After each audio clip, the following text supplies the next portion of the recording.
Erica Daniels here. Howdy. Howdy, howdy. Erica, we've known each other for a while. I appreciate you coming by and supporting me in this adventure. You know, while I've been a fan of your music for a long time, just through knowing you and going through the motions in college. And so, you know, this is just a conversation to get to know you, get your know your role in the Austin music scene specifically. We'll talk through your music, talk through what you've done, because not only have you been in Austin, but obviously being from San Antonio, you've been able to play some shows down there. So why don't you tell everybody a little bit about you?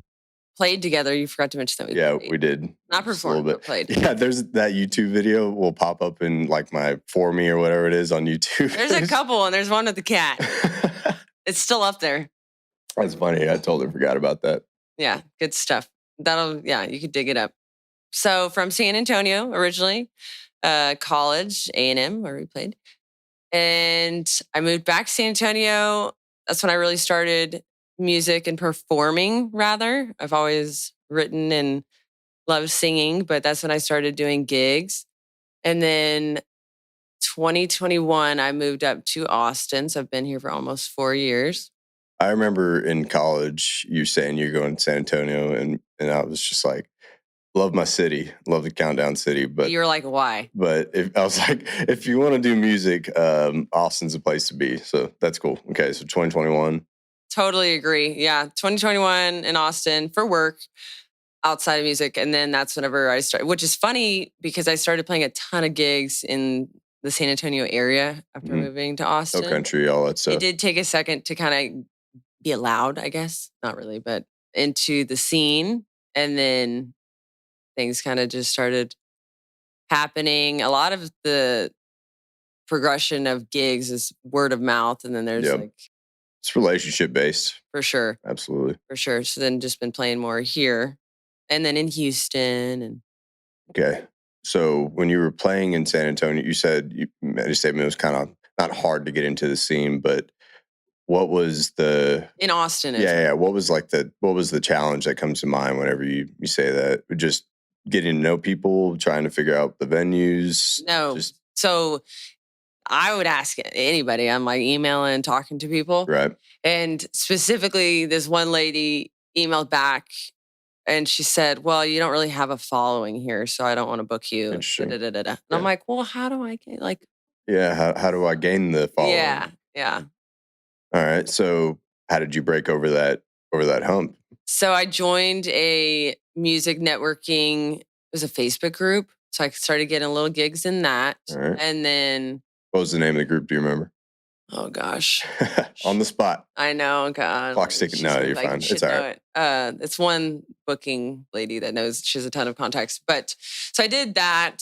And then that's when I just think like networking. And then what I found really beneficial, and I need to do more of these, is singer-songwriting nights. There you go.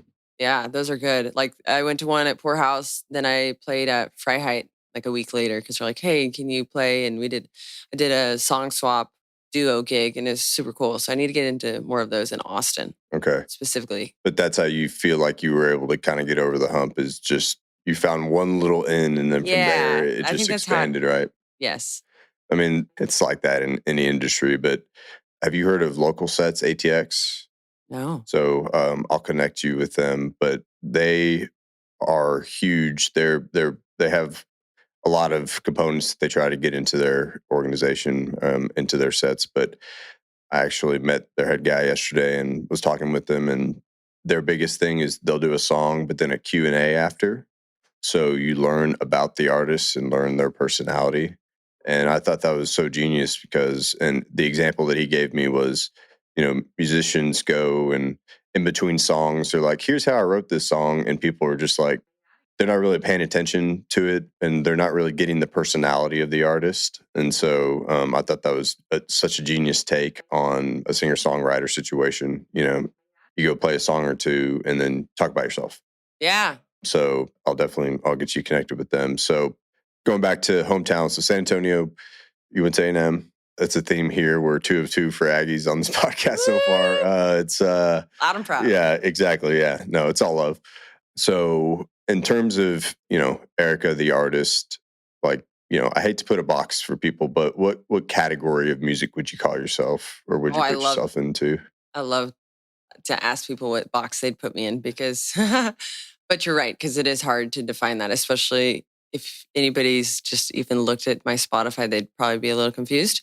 But the box that I want to be in There you go. would be like Texas country rock blues. Okay. That's our jam. Like when we play full band, that's the sound. I freaking love it. Love that sound. And so what's an artist that comes to mind whenever you say Texas country rock blues? What's a parallel like? I mean, we'll talk a little bit about who you're about to go play with and open for in San Antonio, but what's a parallel that who's somebody that you would love to go on tour with and, be tagged to? So whenever I say that genre, I envision Chris Stapleton mixed with Dua Lipa and Grace Potter. Okay. Right? But if I think to simplify it, Chris Stapleton for sure is like that. That's fair. The vibe. Yeah. Okay. Lots of heavy lead guitar, but also beautiful lyrics and a great voice. I feel that. So what got you started in music? What was the thing? Oh, shoot. So there's a video where I was like not even 1 year old, and my mom got me this cassette player. I remember I would carry that thing around with me forever. I just loved it from the get-go. I started singing, or debatably, singing at a young age. And then I started taking piano lessons, and I had to beg because my siblings, they got into lessons, they quit. My parents were like, "You're just going to quit too." I said, "No." But I was a very contract kid. I would literally write out contracts and say like, "I won't quit. I promise." And I would have them sign it. I would sign it. I know, and I'm in sales now, so it makes sense. Yeah, I did that for like a hamster, skateboard. That was contract. Hey, I mean, that's. I'm sure a lot of parents would ask for that. As a father myself, if Thomas came to me with a contract, like I will pay attention to soccer practice. Yeah, no, hell yeah. Yeah, I know. In hindsight, I'm like, dang, if my kid did that, I'm in trouble because I'm going to say yes. But yeah, got into piano, took piano lessons. Shoot, I should probably think about this more, but for like 8 years. And then I didn't take any like super dive. I was always into sports and social life and music, which I'm like, dang, I wish I would have just done guitar or something just as much as I played Sims. I'd be phenomenal. But nice. Started music, and I would say piano is really what I started with, and then singing. Yeah. So, I mean, was it? I don't know. I like put a date on it. Okay, we can quantify it. Like, third grade. Okay, so early. Yeah. Yeah, my first talent show that I remember, I was Little Mermaid. Would you say like any inspirations? Like you're just commenting on talent show, like you wanted to go sing a bunch of Disney songs, or is it? I mean, even at that age, I know for me, I wanted to play when I first started. This is funny. Good Charlotte was huge. Whenever, okay. And so I was like, yeah, I want to go rock like those guys, And so that was like my silly inspiration. But like even in third grade, did you have any inspiration? You're just like, I just want to do this. I think it was just all of it. I just loved music, and I loved like dancing, and I loved entertaining, and I doing all that. Just all of it. So fast forward to today. So your first album, would you call it an album you put out in 2018? What was the title of that album? Dreaming Away. Okay. And that was more of a, would you say, singer-songwriter kind of acoustic album? Or for sure. Yeah. Yeah, I did that for free. Yeah. Nice. Where'd you record it?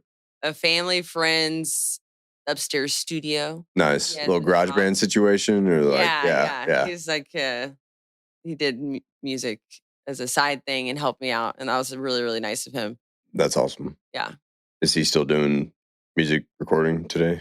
Probably. Okay. I don't know. He's in San Antonio. I haven't talked to him in a while, but.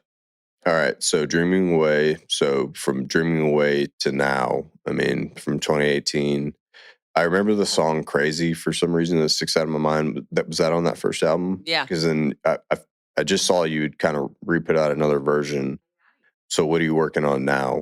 I know you just put out another single, and we'll talk about your collaboration with, is it, I don't want to butcher the name. Is it Osco? Yeah. Osco. Okay.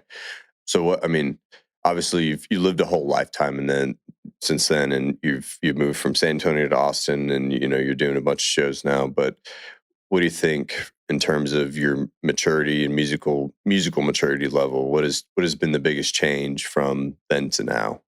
Oh, it's definitely been an evolution process because after that album, it's just like, God, I need to get some good quality full band Yeah. stuff. And that's when I went to Nashville. I actually went to Nashville. I did test it out without going there. I sent them something. It was Fantasy Man. And I really, really liked it. And that's where I met Smith Curry. He's freaking awesome. See a producer up in Nashville. Yeah. Okay. Yeah. And he is the steel pedal and Oh man, crazy nice. guy.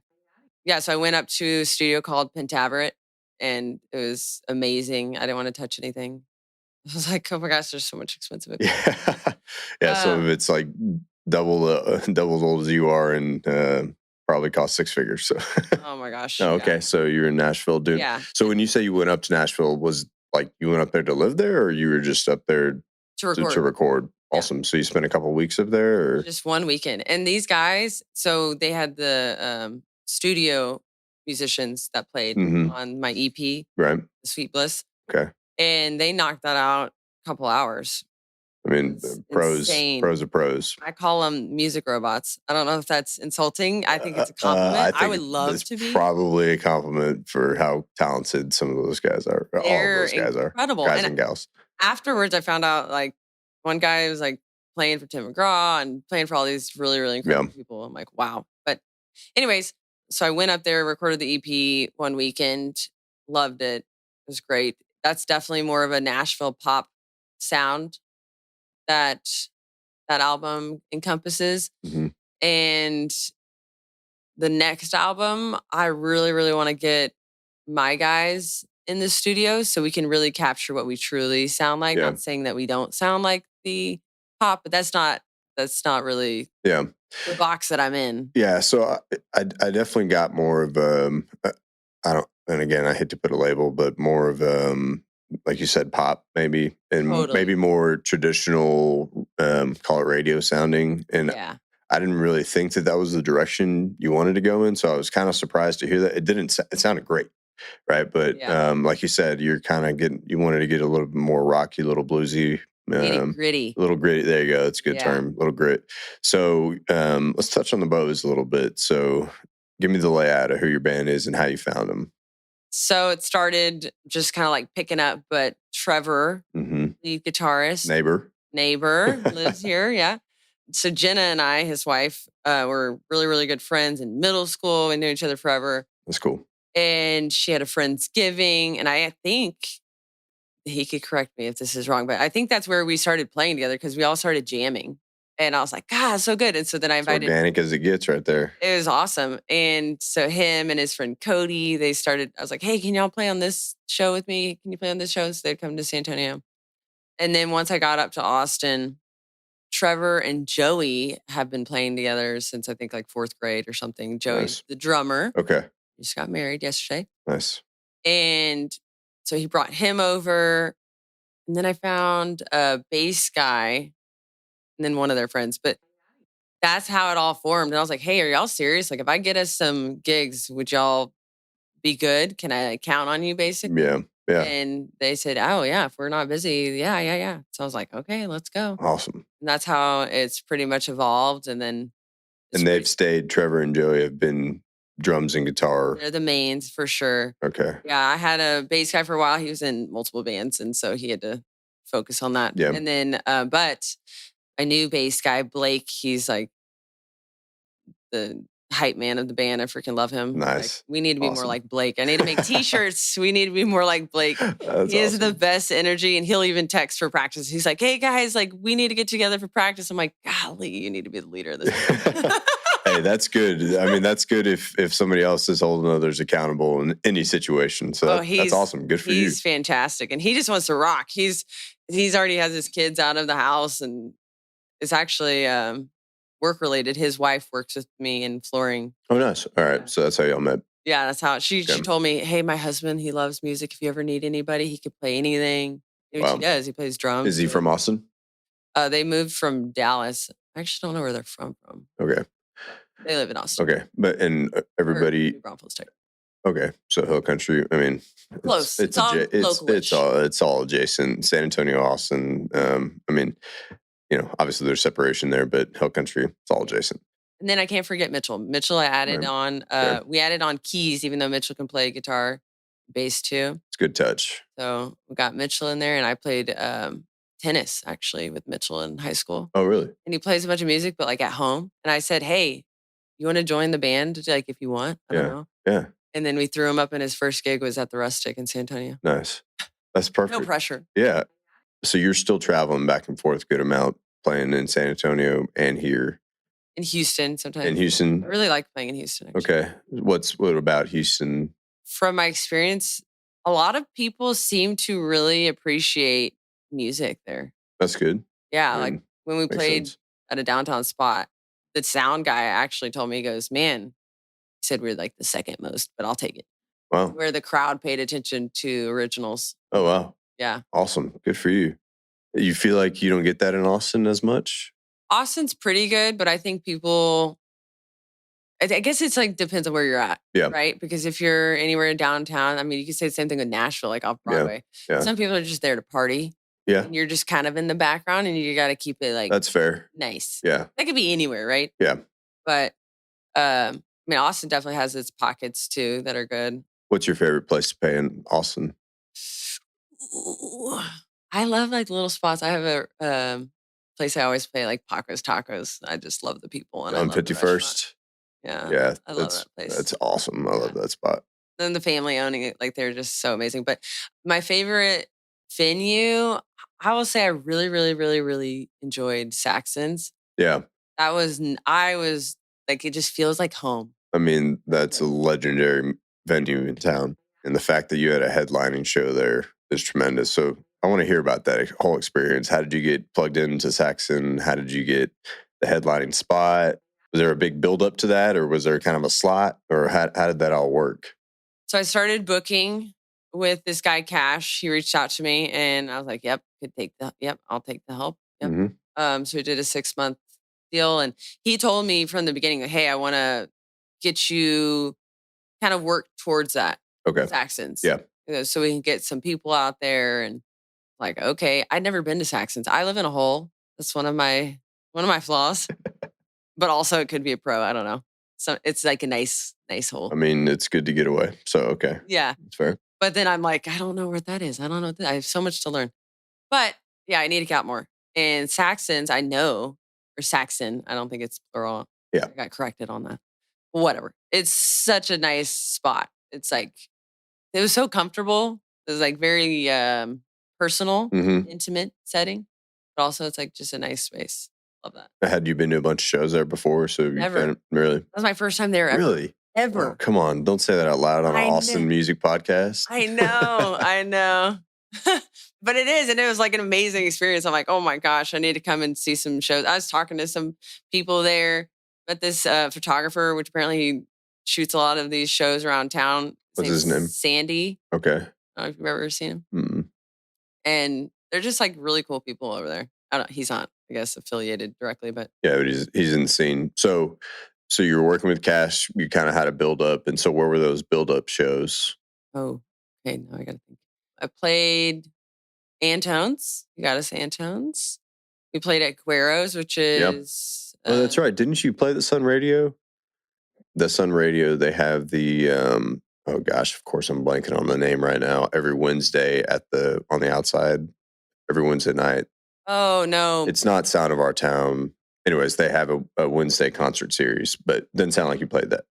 No, but that sounds like something I need to do. Yeah. So we got us in Guero's, Antone's.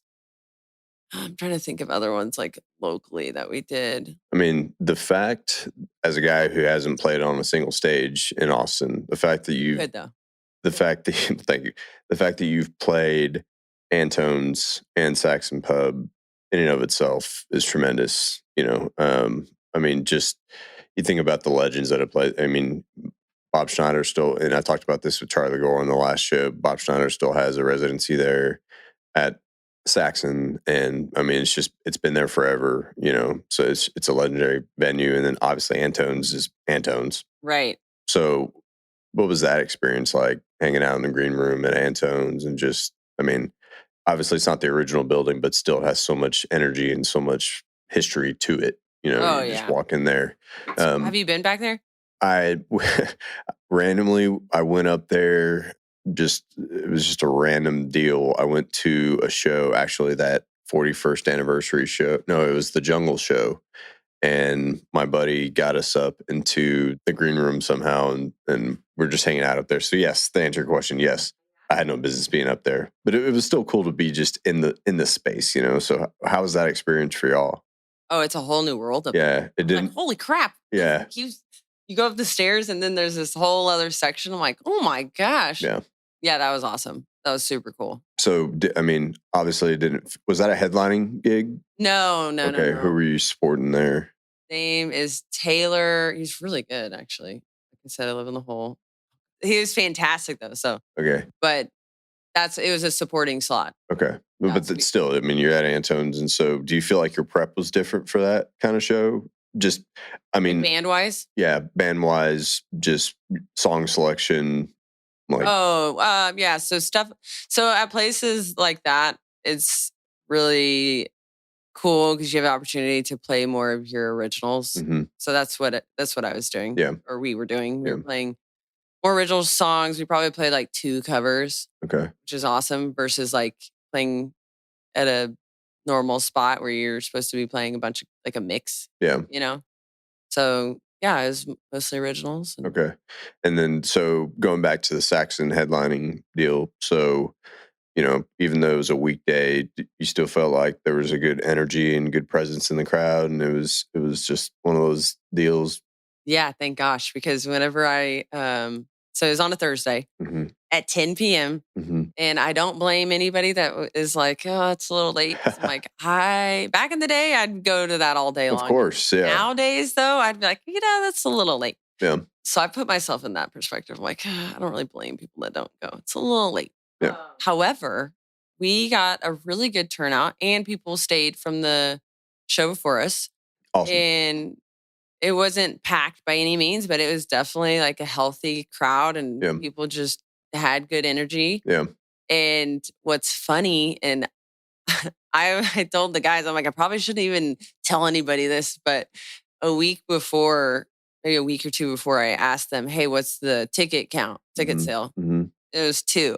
I was like, oh my God, we're going to play for nobody. Like, this is so, Are you supposed to ask that? I don't know. What, had the ticket sales? Yeah, beforehand? Isn't that I'm glad like, I did, though, because one of my things I need to work on is promoting.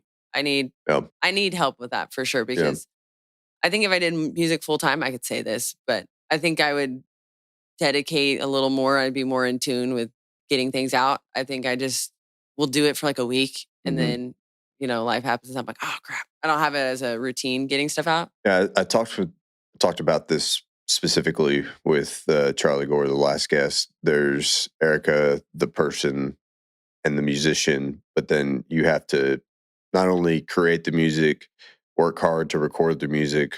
There's a whole separate side of pushing the music and getting it out into the world that seems to be, and it might seem obvious. And the more and more I get into this podcasting and even pushing this podcast, there's the guy, Steven, who just wants to talk to cool people and share their stories. But then there's like this whole pushing this podcast idea and pushing Erica, the musician, out is a challenge, right? I mean, so when you say you need help, you think it's more of just like trying to get on the algorithm wave, or like, because I feel like that's where, I don't want to say authenticity kind of gets lost, but there's a little bit of it to where you're just doing it just because you want to push it, and you're not really doing it because you necessarily want to be. You're just like, I need to be pushing this music. I need to be doing these reels and these TikToks and these whatevers.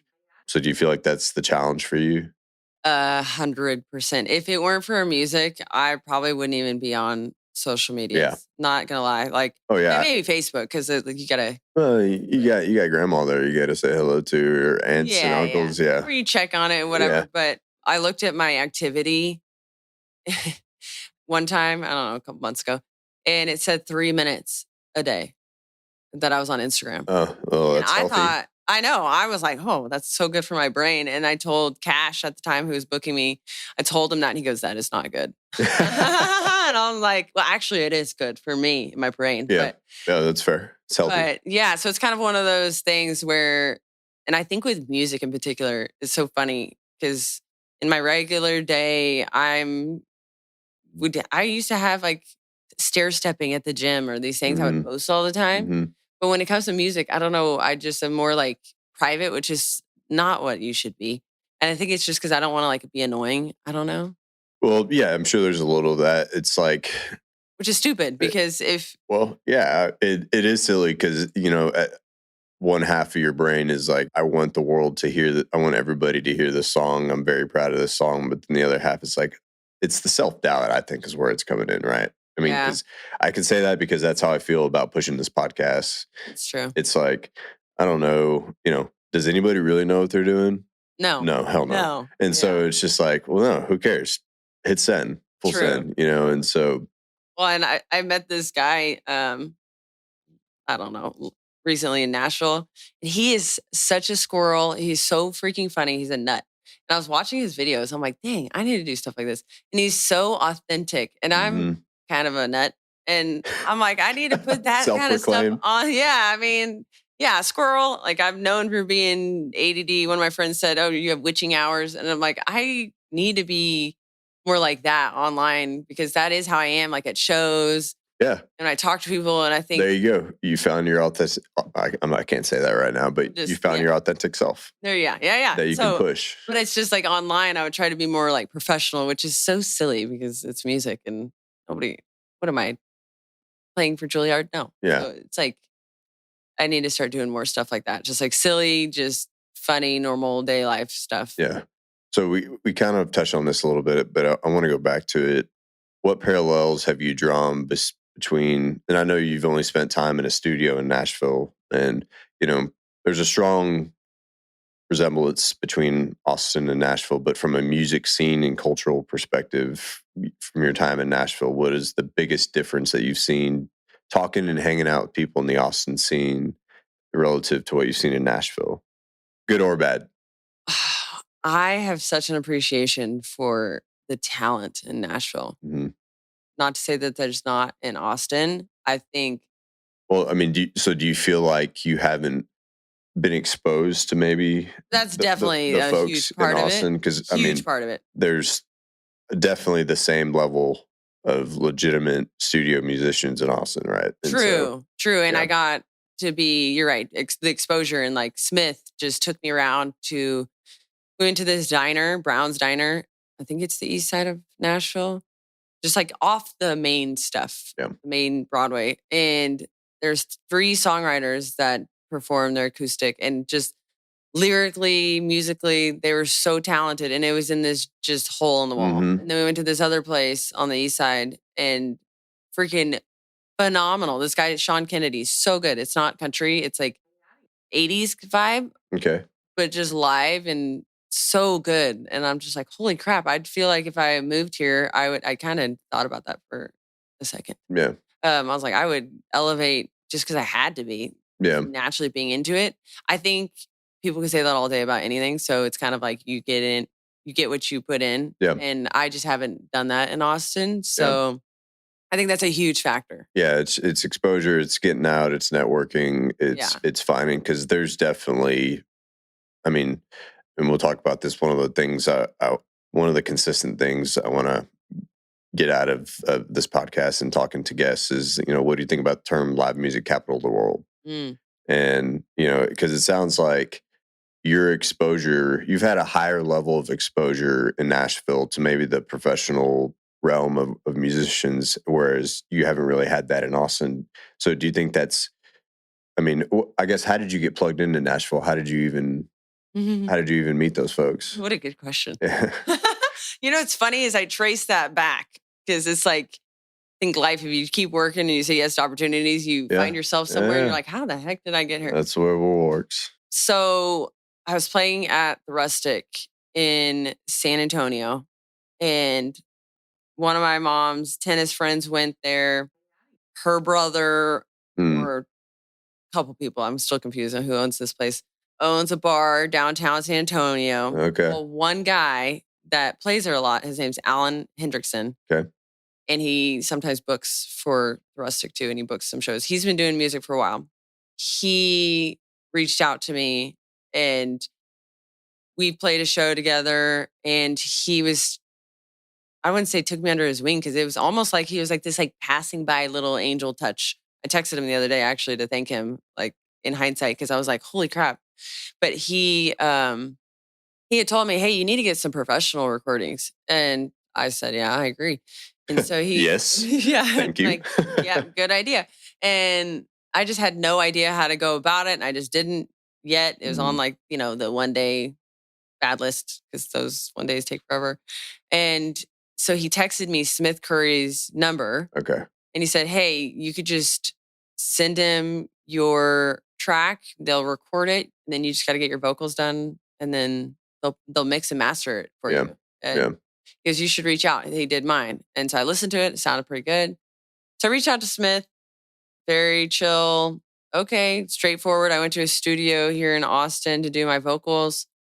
And then I sent it to him. He mixed and mastered it. That's Fantasy Man. I was like, damn, that's pretty freaking good. And so I was talking to Smith some more, texting. And it was like such small conversation, very just business. And he goes, yeah, you should record. I said, what about doing an album? So we talked pricing, all that stuff. And then got a weekend and I flew up. And it's just like, after that, Smith and I became like such good friends. Like he would always send me pictures of his dog. Recently, before that, my dog had passed away and I was all sad. And that trip was perfect for me though, because it's like change of scenery and then like, him and his dog. So then we actually became friends. Nice. Too. And that's... but that's the networking component. And Smith's played with everybody. So he's just like, oh yeah. I'm like, oh my gosh, you're so funny. So what studio did you record your vocals here in Austin? It's called... I don't remember, honestly. Was it... It's in a guy's like... close to his house. It's like a home studio type thing. Yeah. But it was really good. How did you meet him?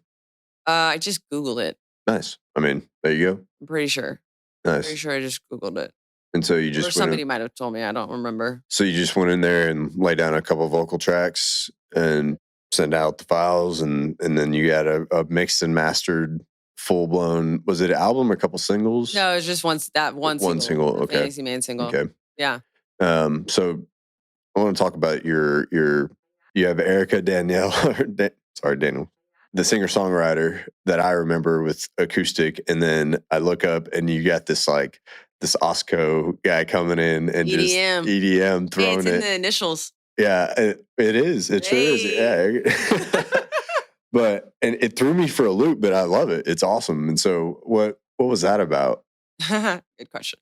Squirrel. Yeah. That's what it's about.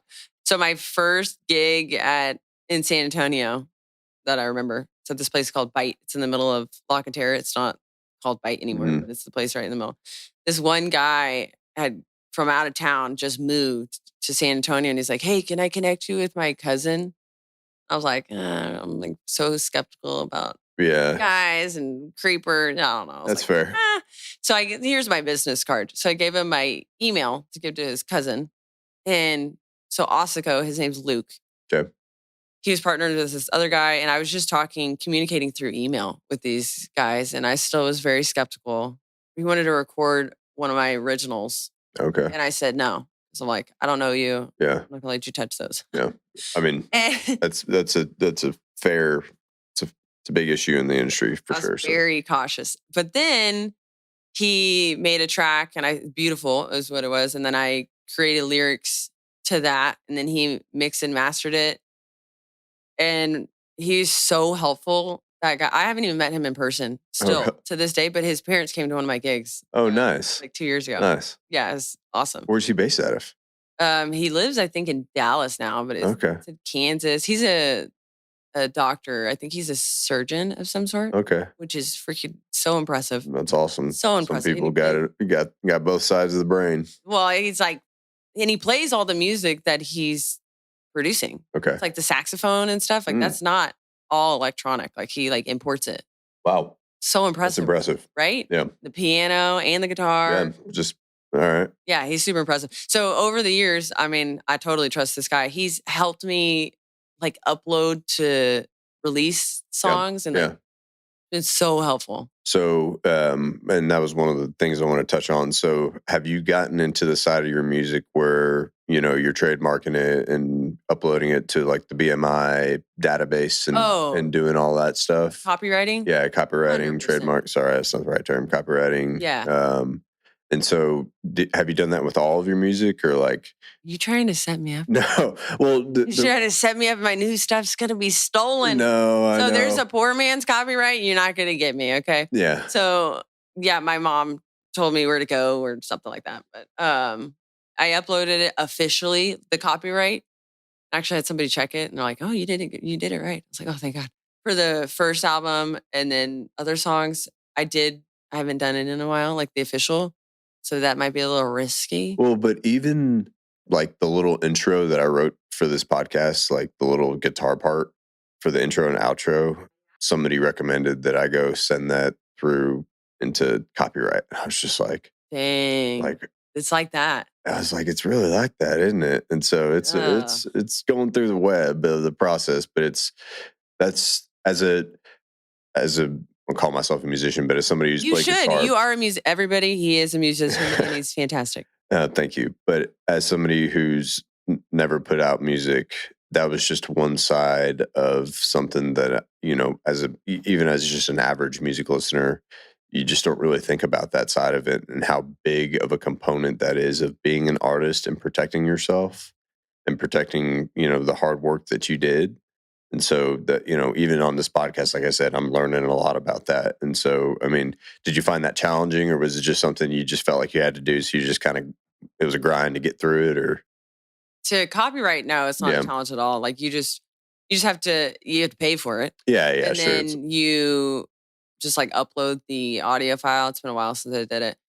And then I think what more so is, I guess, a challenge is just consistently doing that whenever you release things. And then I think it's like, and I'll let you know, because I don't want my songs ripped off, right? Of course not, yeah. I would be happy if somebody wanted to record one. Yeah, right? Yeah, that's a whole different I'll be your songwriter, situation. but I need to be on there. Yeah. That actually is one of my goals, to start doing stuff like that. But I think it's the consistency. And like, yeah, everything like legal.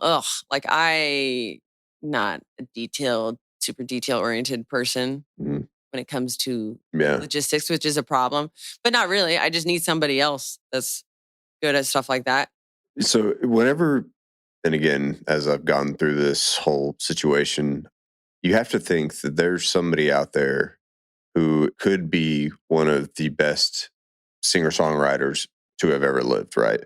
But they don't want to have to go through the steps of like you just said, the logistics of getting things done and pushing yourself as an artist and dealing with attorneys and dealing with labels. And they turn into the McDonald's guy. Or they're just in their bedroom and they're perfectly content with that, right? And so it's kind of sad, in my opinion, of like how many talented bands and groups out there or that have even tried and just can't get through this machine that the industry has created for musicians. And I say musicians, but anybody in the scene, really, right? I don't think it has to be that hard. Like, just get your basics, right? Like, you have to have your business. You can't just all be your product, right? Like, you have to have a business sense. And if you don't have it, you just have to know who to somebody go to. Right. So I think there's a story that Keep Austin Weird is actually started by some other lady or guy or something, but then they like made stickers or something. I went to not a TED Talk, but something like that, Tiny Talks in Austin. Awesome. And I learned about all this. So the lady who originally started the stickers, somebody else copied it, and then they blew up and they made all this money. Oh, wow. The original people didn't. And I'm like, oh, that sucks. But again, it's kind of like, okay, well, can you get mad at the person who's capitalizing? Like, you can't blame it. They're like, oh, good idea, and I'm going to take it. Yeah. I don't know if they maliciously meant to do that, right? But it's business. So when it comes to business, you got to kind of cross your T's, dot your I's. Yeah.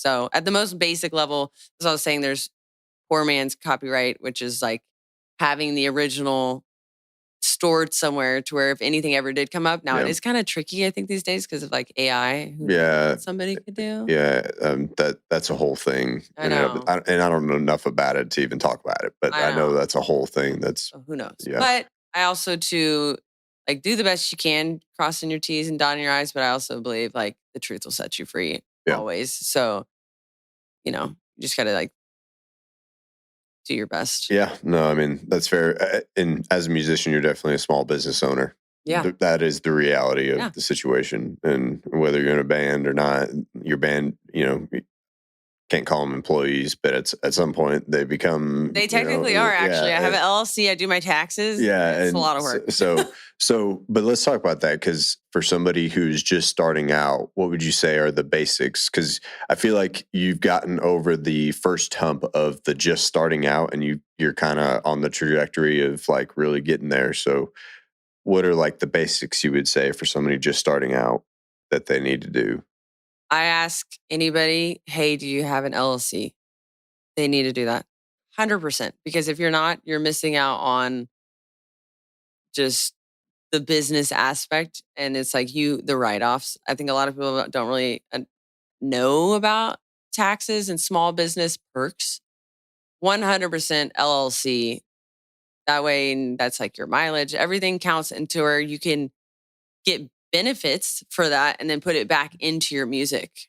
And then I would say, was it supposed to be just business or just in general? Well, no, in general, just, there's plenty of people that have 20 songs that they've written since they were 13 years old that want to get out there in the world. Is this you? No, it's not me.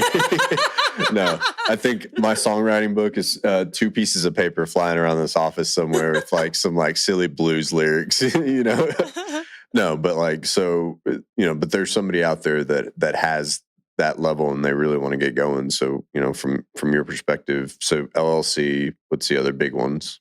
LLC, obviously that's if you want to do something with it. So somebody who's wanting to do something. Sure. Or go somewhere, they don't know where, but they want to perform and make a little business. I would do that. I think singer-songwriter nights or any open mic type situation.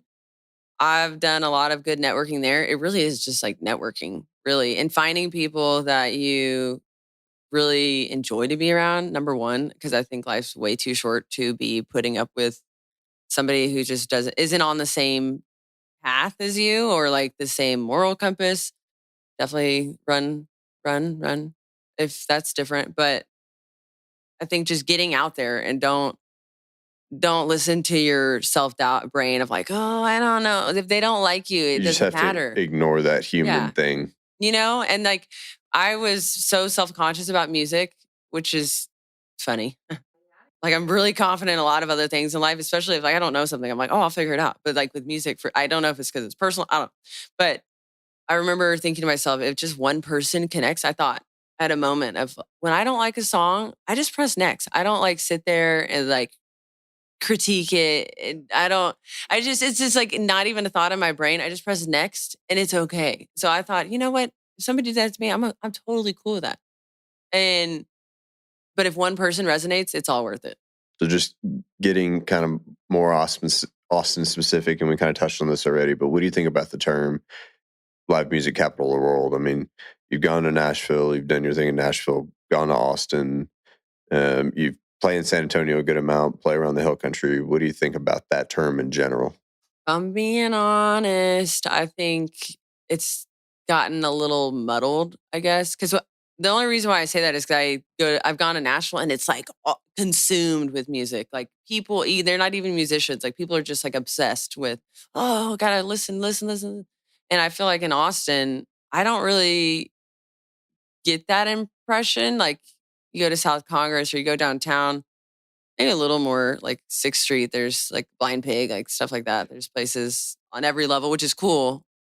That's what I'm looking for. Like I want it all. I guess it's like South by Southwest, which apparently isn't going to do music anymore, I heard. Well, I think they're just going for the official stuff. They just kind of wanted to more music or film.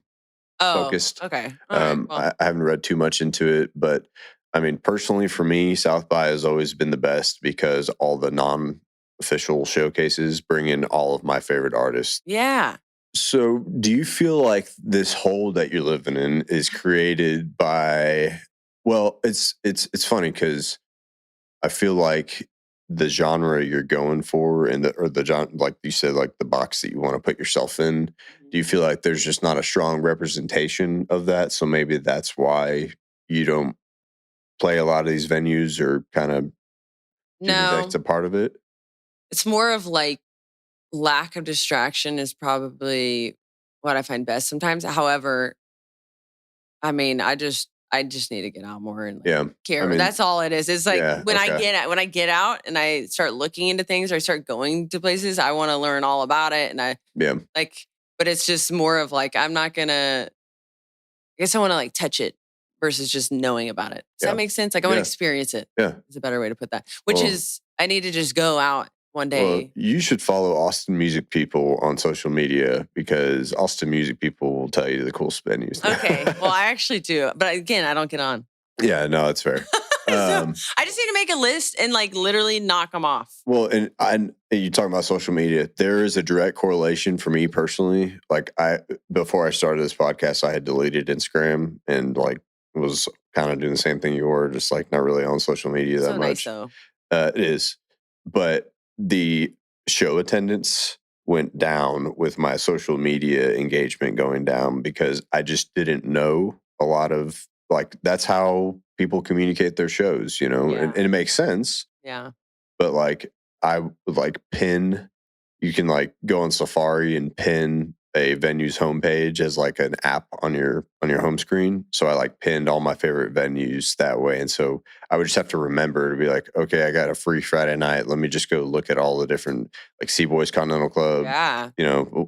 emos, whatever, and just go check it all out and see who's playing, to see if I know anybody playing, to see if there's any showcases I want to go check out. And so, but still with social media, that's where I found out, that's honestly why I re-downloaded it before I started this thing was like, I was missing out on a lot of shows. Like I would hear like XYZ played at Sagebrush and I'd be like, damn, I missed Yeah. that. Yeah. That's true. I guess it's like filtering it. You just have to filter it, Yeah. which You got to be careful. Yeah. All that I've stuff. started doing that. So It's stuff that you want to see though. but your take on live music capital of the world kind of went off on a tangent there is you don't feel like it's as strong as maybe it once was or Yes, and maybe I've what heard it that. yeah and I think there's something to be said about that for sure. I personally feel like just because I do try to stay involved with the scene that there's still a very strong community and it still could be considered the live music capital of the world. That's why I asked the question because everybody has a different take on it, and in my time in Nashville, and my time around the music scene in New York City, and I didn't get the community sense that I got or that I get when I go to shows here in town. And what I really loved about Austin when I first moved here is I would see a band play and start following them on social media. And then the people that either opened for them or headlined after them, they were all just kind of jumping around and playing together in these different circuits around town. And so it just felt like, and again, that certainly exists in Nashville, certainly exists in New York. But from my point of view as a guy who lived there, it was great to be able to see that community. And so I think that's where the term still applies the heaviest. Maybe it's not so much walking down Sixth Street. You're not going to hear all the music you once did. I think that's changing. But also there's a lot of smaller venues that a lot of people just don't know about in town that True. I think still have that presence. For people who listened to the first episode, I talked about Sahara Lounge. Have you heard of that on the east side? Gotta add that to the list. You walk in, low ceilings, Christmas lights everywhere, and not a tourist in sight, and it's just a bunch of locals dancing Love and it. hanging out. And I think to me, and I'm going to use that example time and time again because when I got there, I was like, yeah, this is Austin music. Now, there's something to be said about going to Antone's and watching Jimmy Vaughn. That's also Austin music, right? Antone's is Or like going to Sea Boys and seeing Paul Val. That's also Austin music. But again, I digress. That's my characteristic of it, and so there's no right or wrong answer there. But so that's why I asked the question. So playing in San Antonio and playing in Austin would have been the biggest, good or bad, differences you've received from a fan base, or call it people paying attention, or however you want to put it, between Austin and not just San Antonio, but anywhere else outside of Austin. Again, I just think it's so, it just depends on like what venue, where you're at, because it really just depends. Sometimes you get like, my favorite gigs are where you're just talking to people. Those Yeah, are the best. I mean, if you're putting on a show, you're not necessarily going to do that. However, like at Saxon's, yeah, it's like that kind of venue where you're putting on a show, but you're also very intimate and yeah. engaged with interacting with the crowd. So I think the last time I saw y'all, it was at Armadillo Den, Armadillo Den, yeah. and was it South by last year? I don't remember, but I feel like, and I'm kind of speaking for you here, but I feel like there's a strong difference between a show like that where you're up on stage, it's a cool venue, but people are there, they're just kind of drinking, hanging out with their families or whatever. But then you go to Saxon where you're headlining, it's very intentional, I guess, is the difference, right? Yeah. Yeah, I would say that. So maybe in that respect, okay, all right. So if you're gonna make me point out a big difference, I would say in San Antonio when I've played, not necessarily like headlining, you're just kind of there, just playing music. I would say people would pay attention and would interact versus Austin, but I feel like I get that here. So that is a really hard question to Yeah. answer. Sorry. I know, golly, but of all of them, and I have had the least amount of gigs in Houston, but I will say, there's something about Houston. Do you think it's the genre thing? Maybe it is, because every time we've gone to Houston, I've either gotten another gig or I'll get like more followers, Mhm. and we've had really pleasant interactions in Houston. Yeah. I don't know what's up with that. I don't know. I mean, it's not a bad thing, certainly. Maybe I'm just like a refreshment over there. I don't know. Yeah. Maybe I'm been over here too long. Well, I mean, no, it sounds like you need to get out more. Yeah, that's true. That's true. But like, to me, it just sounds like an exposure thing, like we talked about, and so we need to get you out. So I think part of my whole Mhm. dilemma, right, Yeah, is because I really want to kick ass. Can I cuss on this? I don't know. sure. Kick. I told YouTube there would be cuss words. Okay. All right, cool. I want to kick ass at work. And for work, my day job Yeah, is flooring, for slang and flooring. yeah, slanging floors. Yeah, I install it. No. I'm in sales for apartments and commercial Yeah. work, and it's like multifamily is just very fast paced, Mhm. and there's a lot involved, and you gotta be, I'm driving all the time. So I'll drive like all day just going to different sites and all this stuff. So it takes up a lot of focus and energy. So whenever I do music stuff, it's a lot to manage. I don't like to complain about it ever Yeah. because I absolutely love it. It is a lot to manage because there's just like a lot of little things to remember. And so Yeah. I'm like, I So- just need a secretary. But I mean, what's the big? How do you separate that? How do you work through Erica, the professional, call it, and Erica, the musician? Nowadays, I'm like actually combining it. I'm like, Yeah. screw it. I feel like you have to, right? Yeah, now I am. I'm like, now we play gigs for our networking events. Yeah. Yeah. I mean, that's perfect though, because you never know what's going to come out of that, and you're there supporting your work aspect. So True. Yeah, I think what I've been wanting to do is like schedule posts, like treat music more like work. And I think that's what I haven't done. I think I've just like posted when I wanted to, or da da da da. And that's just not feasible because if I am really, really busy at work, I will not prioritize the music stuff. yeah, And like, I I don't want to. understand that. Yeah, it's hard. Yeah. It's hard. So I think, I mean, the goal would be to have somebody like a social marketing, like social Yeah. media person or a right-hand man. Yeah. I would absolutely love that. So I think in the future, that's what I would 100% do because I don't need to be in control of that. Like I will give you footage and I'll give you the dates and you just do all Make that. it happen. Yeah, because I want to still have energy and time to interact with everybody, kind Yeah. of like that. So I think it's just balancing. My tax guy actually told me, he goes, you know what I think's holding you back? I said, what? And he goes, your job. I'm like, really? And then I'm like, he's right It though. makes so much sense. I He mean, 100%. And I think if like you truly, but I think it's not that I absolutely love music and I love playing. I yeah, think I would lose a lot of the love if I was grinding to make my bills. And yeah, some people I have that understand that. passion and that's their passion. I have so many passions that Mhm. it's like I want to, one day own a company of my own and I want to do this and this. So I'm more of trying to balance. So, I mean, is the end goal one day to stop working and being a full time musician, or is music something that you want to continue to build on, but still kind of call it a life outside of music? I think, let's just say I made it and I'm like the next, I don't know, whoever. I still think there's a side of me that just like loves business and entrepreneurship that I would absolutely still be in that space, Okay. like 100%. So I think the goal right now in my life is, and obviously things maybe, go on tour, other things might need to be Hmm. held off. So eventually I want to employ myself. So not work for another company, like for flooring and stuff for a while. Yeah. It's gonna be a while, okay, if you're listening. I love my job. But I would love to go into business for myself.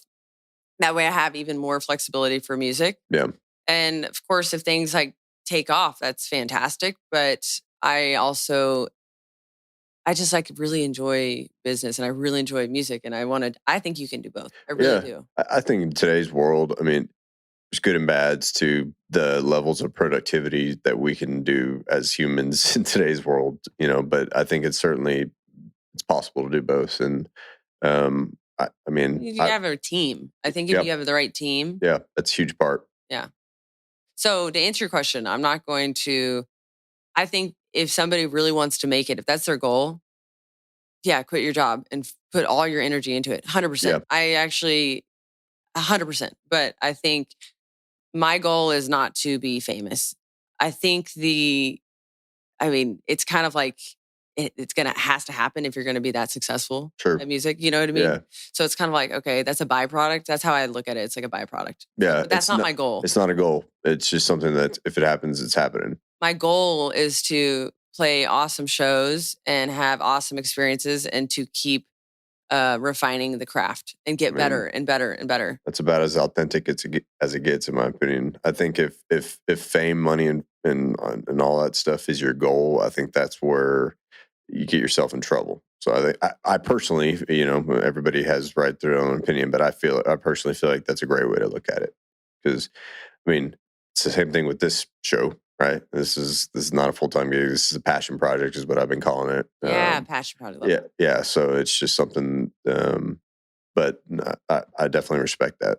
So what's next? What's the next thing? I know you got some songs coming out. You just released a single yesterday. Oh yeah, yeah. I forgot about that. Osco did it, so that's why I Okay. forgot. Okay. Yes, yes.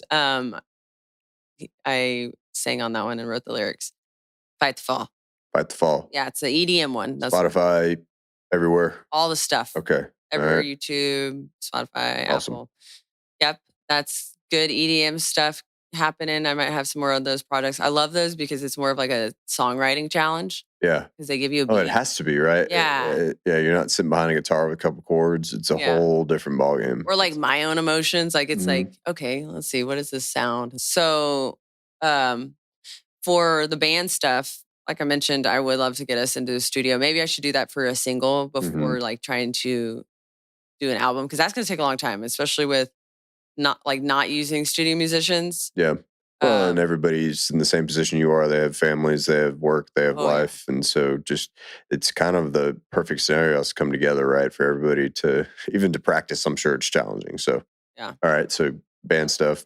Yeah. I think actually we could probably knock out a single in like a weekend though at a studio. But anyways, yeah, so I want to do that. I do have a song that's been recorded and I haven't released it. It's called Keep It Running. It's on YouTube that of us playing it live band. I haven't released it. I don't know.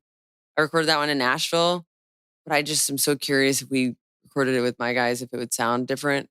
So I'm hesitant on releasing that one. Not saying that is bad at all because it sounds fantastic, but um, that's going to be the next a single with the band for sure. I've written other songs. I think it's more of really, really getting that grit sound and getting away from the really polished. That's what it is. And I was kind of considering, I do have new songs too, but my first album, I don't think I did it justice with like some of the lyrics. I like will listen nowadays and I'm like, dang, that's good. And I've been looking at different artists and I just noticed that their first album is usually always the best. I don't know, people could disagree, but I've seen like just, I might get in trouble here, but my personal favorite artists, their first albums are always like the most raw. And I think Mm. it's before people come in, because I've even noticed it with my own songwriting. Like I mentally try to be a little more creative for other people versus just like actually, Doing it for yourself. yeah. And I think that's a difference. It's so different. It's funny you say it because I feel like that's been such a common theme in so many of my favorite artists. They're like, I love the last album, but this one's for myself. It's just like, well, and it makes sense that your first one would be for yourself too, because there is no other person that you're writing for at that point. You're just doing it to get your music out there. You're doing it for yourself. And then once maybe you gain a little, so do you feel like once you've gained a little traction, you might start writing for what you people think want to hear instead of just writing what you want to write? 100%. Yeah. I mean, that's the challenge, right? Well, it's like you want to still get better and get, Yeah. refined, but then you still want to keep it true to you. It's Yeah. like you don't want to, I don't know. Like I just would catch myself even singing some covers. I would catch myself singing some songs and I'm like, ugh. And that's how I know is after a gig, like how I feel. And there was some gigs that felt a little stressful and it's because we were trying too hard to do covers and just trying to play what somebody likes versus playing. There's nothing wrong with covers, but playing what we truly Yeah. enjoy, it's a Well, total different vibe because then everybody enjoys it. they're rocking harder. They You know gotta what I be. mean? Yeah. Yeah. And so I think I think I had to go through that though, because I went from like the rock thing. I saw Hans Williams at Antone's Okay. and I just got inspired because I was like, holy crap, his stuff was so raw. And so, have you heard of him? I have. I'm not a big follower, but I've listened to his stuff. Well, Marshall and I were coming home. I forgot what holiday or what day it was, but on his Spotify, he had his tour dates on the back of a song, and Mhm. we were listening. And we're like, "Oh, this is good." And I go, "Wait, he's in Austin tonight." So we went to the show. The Nice. first time at Antone's, and he was so freaking good, and it was just like very authentic. And the music is kind of like the groove. It's like a groove, like chill vibe. It's just so good. I don't know. That was in person. It was just like way better. I think. I mean, you hear stuff online, and it's like it is what it is. But in person, it was so good, and just how he talked about songs, and it was like so personal and very uplifting in a way. But even if they were sad, I'm like, golly, that's why I started music, not just to like play fun pop cover songs, which people do that and they're great at it and they should keep doing it. So then Yeah. I can do the depressing It's stuff. just not your stuff. Yeah. Yeah. You do the happy stuff and I'll just be over here when people like, they need to stop crying, they go to you. Um, not all the time though. I got sassy stuff too, but that's where it's like, I think I was reaching to get more like the pop fun stuff, which I think I still could do that, but I think it's not sound. You gotta have the good sound. Yeah. You want what you want, and you're going for the grit. Like So I'm I've glad you talked said about. that though, that you listened to it and you're like, oh, I wasn't expecting that. Yeah. Because yeah, same. Yeah. You're like, I'm gonna push this out, but this doesn't really sound like something I'm about. Yeah. I mean, I felt like I was like in this like dichotomy, and then I don't know, it was like so challenging because I felt like I was like fighting against myself. Yeah. You know, So what's the next Austin show? maybe I should write a song about that. Yeah. Next Austin show in April. I've got a lot of shows at Hyatt Lost Pines. Okay. It's a great place for families if you want to. Nice. Yes. It's a really, really beautiful place. Yeah, I've been out there. It's awesome. Oh, you have? Mm-hmm. Cool. Playing there quite a bit. I'm playing. Just like a singer-songwriter. You got the band. No, it's just singer-songwriter. Okay. Yeah. And then a bigger gig coming up. You mentioned it earlier. Is in July. It's for an awesome event, Kicking for a Cure. Okay. It's in San Antonio though. Okay. July 19th. I believe it starts at like 4 or 5 or something like that. But that's coming up, and I'm going to do, it'll be like a duo. Nice. Duo, yeah. Okay. This guy's coming in from Houston. He plays really good guitar and sings. So Nice. that'll be a nice thing, opening for Leanne Rimes and Scotty McCreery. So that's cool. That's awesome. I guess when you open with them, you're going to have exposure to be able to kind of talk to them, get to know them, bend their ear. It depends. Or do you plan on it? Well, so last year, and again, it's like you need, so that's advice for anybody and advice for myself. Just go talk to people, like go knock on the door, because sometimes I don't. And like you should always do it. Just do it. If they don't want to talk to you, who cares? Just go get a drink after and laugh. I don't know. So last year I played in that same Kicking for a Cure, and it was Jody Messina, John Michael Montgomery, phenomenal, Sarah Evans, and they all had their tour buses, and I didn't talk to any of them because it was more of like one went out and then the other one went, and then they left. I feel like they're just at that point in the churn. They're just like, hanging out with their families, like, okay, showtime, go 100%. Back on the bus and roll out, Yeah. I don't blame them. Yeah, sure. I would like to do that one day. Yeah, but like you said, you got to sometimes go, hello. Yeah, 100%. Nice to meet you. Just go talk to them. And then if they're, so that's something I need to work on doing is like intentionally networking. Yeah. Okay. So we'll see what happens this year. I would love to like have conversation, ask questions myself, maybe interview them a little bit. So where can people find you? Obviously, we talked through social media, but what's the best place to get EDM updates? Well, apparently, I Googled myself the other day, and a lot comes up. So if you're lost, just Google it. I thought that was pretty cool. I was like, wow, everything's on here. Yeah. Erica Daniels music, just Google it. Spotify, Instagram. I keep up most with Instagram. Okay. Facebook. If people want to reach out, Instagram's a good position. Definitely. Good spot. Okay. Yes. And then what was I going to say? I do have a website, ericadanielsmusic.com, and it does auto-populate, which is nice. So I don't have to do it for my shows. Yeah. Actually, I made a note. Your website is legit. I don't know who designed your website, but it's awesome. So fun story is a friend that's just like likes to believe in people. And Joey did this at the same time, but he created the website for me and like got it going. I mean, it's a huge component. It is your forward-facing, front-facing face on the internet. So that's fair. That's awesome. Just a little side note. Thank you. Yeah, it wasn't all me. I was like, they pushed, and I was like, wow, people believe in me. I'm like, that's so sweet. That's such good friends. Yeah. So all the places. YouTube. I know I need to get YouTube's happening now again. Oh yeah. I used to love YouTube when I was like in 7th grade, 8th grade. Mm-hmm. Hopefully those videos don't come up, but I would make videos all the time. So I'm down to get back on YouTube. So you got to bring those videos out and repost them now that you have a little bit of a following. Say, see, this is the authentic me. Oh, I don't know. Well, I appreciate you coming by. This has been fun catching up. You definitely have interesting takes on the Austin music scene, and it's unique to, I think, what a lot of the musicians, or maybe not. Maybe as I talk to more people in this city, that they'll feel the same way or see the same things you are. So, nonetheless, I appreciate you coming by, and it's been good catching up. Heck yeah! Thanks for having me, and I'm excited to see where your podcast goes. Yeah, we'll see. I mean, the end goal with this is to put people in the Austin music scene, not just artists, but producers, help doormen, anybody with a story and a place in the scene who has created the culture and developed or continues to develop the greater culture and scene.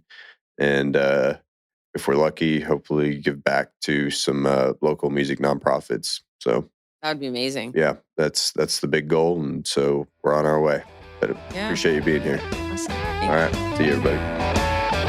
Thanks for listening. Know someone we should talk to? Give us a shout on Instagram at Austin Music People. Tell your friends, tell your family, and get out there and support Austin music.